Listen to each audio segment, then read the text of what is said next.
twari dutuye neza mu rugabano rw'iyi paruwase iwacu ni kwa Mudacumura. Nkura rero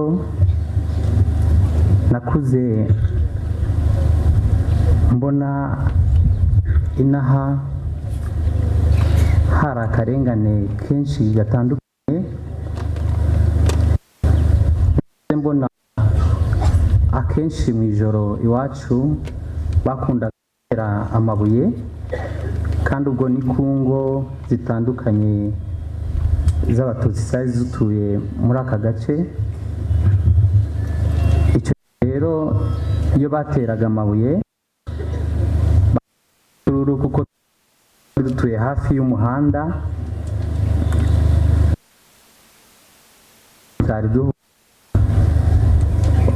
tugahungira n'ubundi mu Kiliziya, ubwo n'imbere ya Jenoside.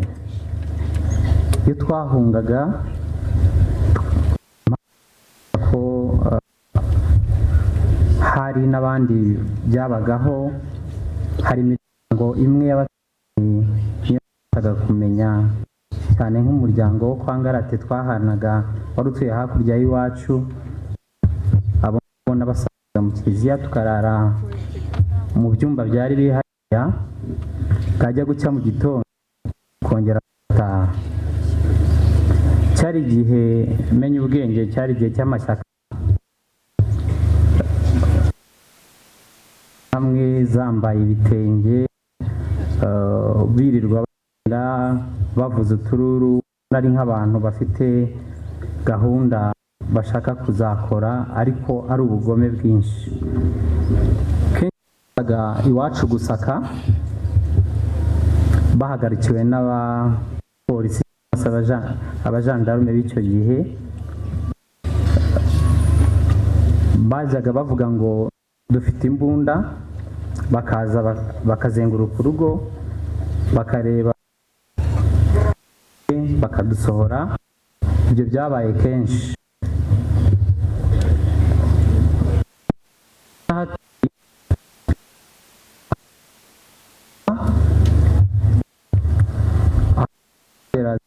Patronage, kuko hari abazungu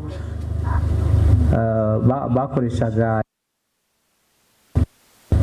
hajyaga habera umupira w'amaguru, imipira itandukanye ya basket, kandi abonaga ko bakina, ariko akenshi ukabona byajya kurangira mu garoba urugomo, ukabona byibasiye na ya miryango cyane cyane yacu, ukabona n'ubundi nta mahoro ahari. Rero muri ayo mateka itangira hari mu gitondo, tugiye kumva umuhanda nk'uko nababwiye, tugiye twumva aba igikundi cy'abantu benshi bamanuka bavuza akaruru. Turasohoka dusa nk'abajya ku irembo ngo twitegereze, tubona abagore n'abagabo, harimo abo nabashe kumenya, harimo bitwa ba Rutambi, bari batuye hariya, n'abandi batandukanye. Icyo gihe rero gihe bavuze, harimo n'umugabo witwaga Manisha, aravuga ngo murabona ko hakurya kwa Gatete batangiye, twebwe dutegereje iki? Hakurya aho ngaho bavugaga, urebye aho dutuye ukiranya ni nko kuri za Muhazi, hakurya ku gasozi, wabonaga batangiye gutwika, hatangiye gushya. Icyo gihe rero ikintu cyakurikiye nuko twari tugiye guhungishwa, duca muri rya rembero ry'inyuma, duhita ko tuza mu n'ubundi aho twari tumenyereye kurara. Icyo gihe yari umunsi numva dushobora gusubira mu rugo, ntago nari nzi ko turi buhamara igihe. Nibwo nagiye kubona mbona abantu benshi batangiye kuza, bo ntari menyereye, ariko asanga atemwa ntibapfa, ukabona ko ibintu byahinduye isura. Umunsi wa mbere n'uwa kabiri twabashe kurya kubera ko hari ibitazanye, ndetse hari n'abandi bari baje babyitwaje. Ariko ku munsi ukurikira, bitewe n'abantu ko bagendaga baba benshi,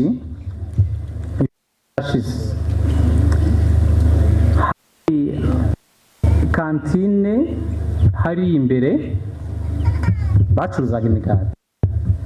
Abari bafite amafaranga bagatuma kugira ngo babashe gutunga imiryango yabo. Mu gihe gito, umunsi ukira nk'uwa gatatu, interahamwe zifata umwanzuro yuko nta wundi wemerewe gutuma ikintu hanze, ahubwo tugomba kuguma hano, ko tugomba gutungwa n'ibyo ibiryo abapadiri bari buduhe. Ntago rero twigeze tubona ibiryo by'abapadiri. Ndibuka ko uwo munsi umwe hari imodoka ya HCR yari izanye ibiryo, barayireka iratambuka, barateka dushoboye, ariko ko abantu bari benshi wabonaga bahera abana n'abafite nkeya. Ntago ariko byakomeje, kuko indi modoka yaje yahagaze nk'ari ruguru y'iyo kantine, zamwe zimena bya biryo. Ubwo induru zavugaga niko biyamiriraga nk'abari mu gikorwa cyiza. Hano dutangira kwicwa n'inzara, bigaragara ko nta yindi shura kujya hanze, tubura uko tugenza. Ariko niko byashyiraga umunsi nyirizina. Hamwe zari zariza amayeri yo gukubiranya abantu, bakabereka inzira ibageza hano mu kiliziya, cyane nk'abava ku misozi itandukanye. Byagezaho abantu baburaho kurara, bakajya barara hano hanze. Umunsi ku munsi ko wazaga, abasirikare bambaraga udukasike tw'umutuku bazaga bakicaza abantu mu kibuga hano, abasore ukwabo, abagabo ukwabo, bakaza gusaka. Bavugaga ko hano hashobora kuba harimo imbunda, ngo ahari dushobora kuzabarwanisha. Bakongera bakagenda, babikoze kenshi. N'ubundi ahari ni kutwica, ariko ku munsi nyirizina wo gukoraho jenoside cyangwa se yo kwica abatutsi bari bahungiye hano, bararaga mu bitari mu kiliziya, badusabye ku kiliziya. Umuntu yasaga abona agira abari icyo gihe bumyemo, ubona abantu bamwe batakaje icyizere, ubona nta buzima, ariko kuri bo bari bazi ikigiye kuba. Byageze nko mu masaha urukerera, hariya ruguru hari agasenyenge, baragaca batangira kwegera kiliziya. Icyo bakoze bwa mbere, bateye amabuye nk'abantu bavumbura nk'inyamaswa, ahari byari ukugira abantu bagenda bihisha na control. Amasaha uko yagiye yicuma noneho batangiye kurasa. Ubwo byari nko mu masaha 11 umuntu areba nduyi abantu benshi bagose hano hose. Ubwo kiliziya uko yari iteye yari ifite imyenge ko yari yubatse ku buryo umuntu ashobora gucishamo akabona abantu, akabasha kubona abantu, kandi noneho ibirahure byaho ntabwo byari biri hejuru, byarashobokaga ko umuntu akubona. Ubwo bararashe, bararasa abantu bapfa nabi, abadapfuye ngo bahwane, kugeza ubwo ngira ngo hari amasasu yabashiranye. Haza abajepe, akamodoka kaparitse umuhanda ujya mu kabuga, ariko hafi ya kantine hasohokamo abo basirikare nyine numvishe bavuga ngo nabajepe. Baraza noneho bagota very close kiliziya. Icyo bakoze nuko n'ubundi abantu bari bagikarataza mu kiliziya barabarashe, ukabona nyine uko bagwa, abapfuye bacika amaguru, ibintu birushaho kuba bibi. Bafunguraga kandi amabati hejuru baganagamo za grenade. Ubwo wiguyeho ikicanka bangahe, abantu bagenda bapfa kugeza ubwo benda gushira. Baje gutanga itangazo ngo nidusohoke, nitudasohoka barayitwika. Ndibuka ko hari abantu bake nagiye menya, harimo uwitwa Desire yari uwacu, nabonye asa nk'uwikuraho hasigarana umubiri w'umweru, nta yindi shwa, abandi bapfa urupfu. Bigeze aho byari nko mu masaa 7 birangira abantu bemeye gusohoka. Hari hasigaye mbarwa. Muri abo bari basigaye hari harimo abantu bake nabo namenye. Mu gusohoka rero baduhaye condition. Baratubwiye ngo ufite, bavugira muri twatu mikoro turangurura, baravuga ngo ufite ikote narikuremo, uwambaye igitenge nagikuremo, umuntu asohoke adafite ikintu gisa nkaho kimufubitse, noneho dusohoke tumanitse amaboko. Ndabyibuka twasohokeye muri aka karebana n'urwibutso, hari harimo akaryango, nuko mbona bahinduye kiliziya, harimo ako karyango. Dusohoka gutyo ku mirongo, tugeze hanze baravuga ngo nta bandi basigaye. Ubwo umuntu wagendaga asigara yakumva ko ari witerabwoba agasohoka. Ni ko umuntu witwa Sambi nabonaga asa nk'upfutse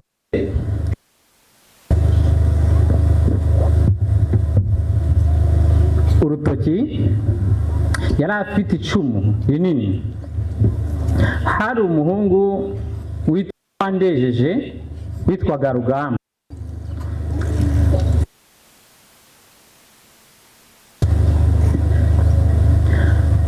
Yari ahari dusoje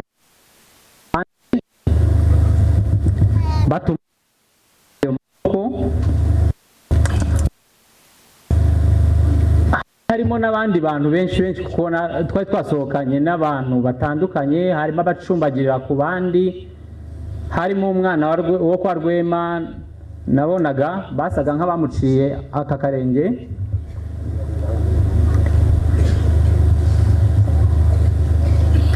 nuko ngiye hakurya hano neza kuri uru rwibutso hari umugabo burugumesitiri w'icyo gihe yitwaga Imana, ari muzi neza kuko nkuko nababwiye nakurikiye hafi, yari ahagararanye n'uwita Semana, batategeko ngo nimukore icyabaza. ubwo icyo gukora ni icyo nyine. Uwo mugabo witwa Rutambi yegereye Rugamba, amusogota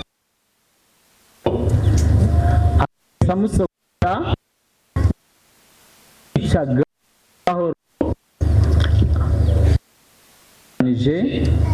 kugira ngo batubabaze. Twari dufite umuhungu witwaga Kidama, yari yegeranye n'uwo Rugamba, ariruka ageze hano muri iki kibuga, bamurasa mu kuguru. Akijya kubyuka uwimasha aramusonga, amwicisha imiri, agwa aho ngaho. Bavuga ko umurambo aho ngaho. Nari mfite mama, yari afite umwana tutavukanye. Bamwaka uwo mwana, uwamwatse bamubyaranye niwe wamwishe aho ngaho, yitwa Manda. Yaramwishe aho akigwa aho ngaho. Umugabo witwa Pine, nduva yari umucuruzi, amucuza imyenda. Nyuma yaho noneho zisigaye ziraye mu bari basigaye, nibura abantu 3 bahuriraga ku muntu umwe. Ndibuka ko jewe nafashwe n'uwari nabonaga ari umupolisi, ariko ntiyandashe, bashiranye aranteka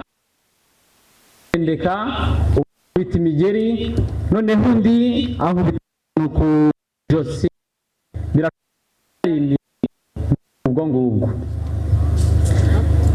Naje kugarura ubwenge ndi muri iyo mirambo, itwenda twose nari nambaye twari twuzuyeho amaraso, kandi n'isura yanjye, kuko amaraso y'umuvu ntabwo nari nkigaragara neza.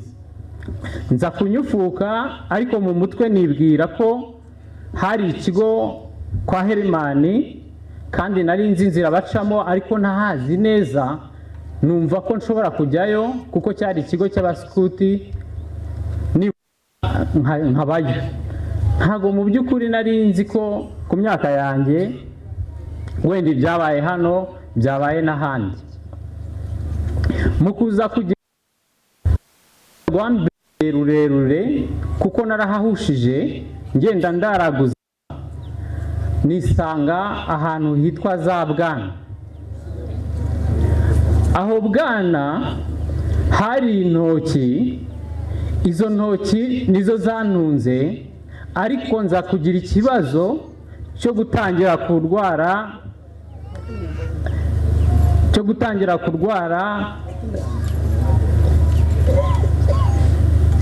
indwara ziturutse ku myanda. Muri make rero urugendo rwanjye rwabaye rurerure, harimo ingaruka nyinshi nagiye ngira ku buzima bwanjye. Navuga ko nko mu myigire yanjye, niga muri segonderi, umwaka wa mbere kugera mu wa kabiri nawize ntagira homba, kandi aho nabashaka kujya byari nko gukorera udufaranga kugira ngo mbashe kuzasubira ku ishuri. Ubwo buzima bwaje kunanira, ariko niga ubundi bwenge bwo kujya nkajya mbwira abana twiganaga, nkababwira ko nshaka kubasura. Kugeza ngeze mu wa 3. Umuntu wa nyuma nasuye, umwana iwabo baradusuye noneho bakira ntuzagaruke tugiye kwimuka ntabwo wazamenya aho twimukiye. Numva biranshanze, twari tugiye gukora examen ya troncome. Igihe numvishije mbuze ubwenge kuko natekerezaga ko ntazongera kubona aho nzataha kandi maze no kuba mukuru. Nari naragiye kenshi nsaba kuba kwa Herimani, yaragarutse nyuma ya jenoside.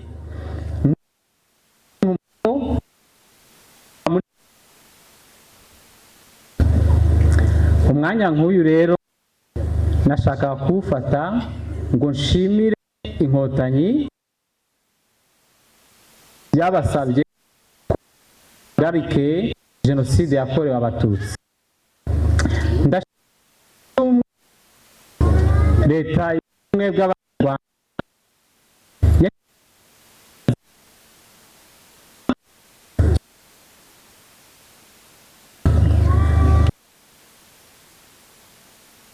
iyo Inkotanyi kuri garika jenoside abantu bashobora,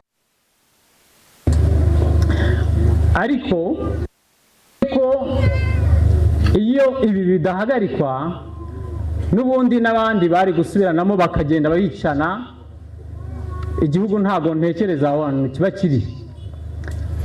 Ndashimira rero abo bose babigizemo uruhare kandi mbifurize kugomeza kwibuka twiyubaka. Murakoze.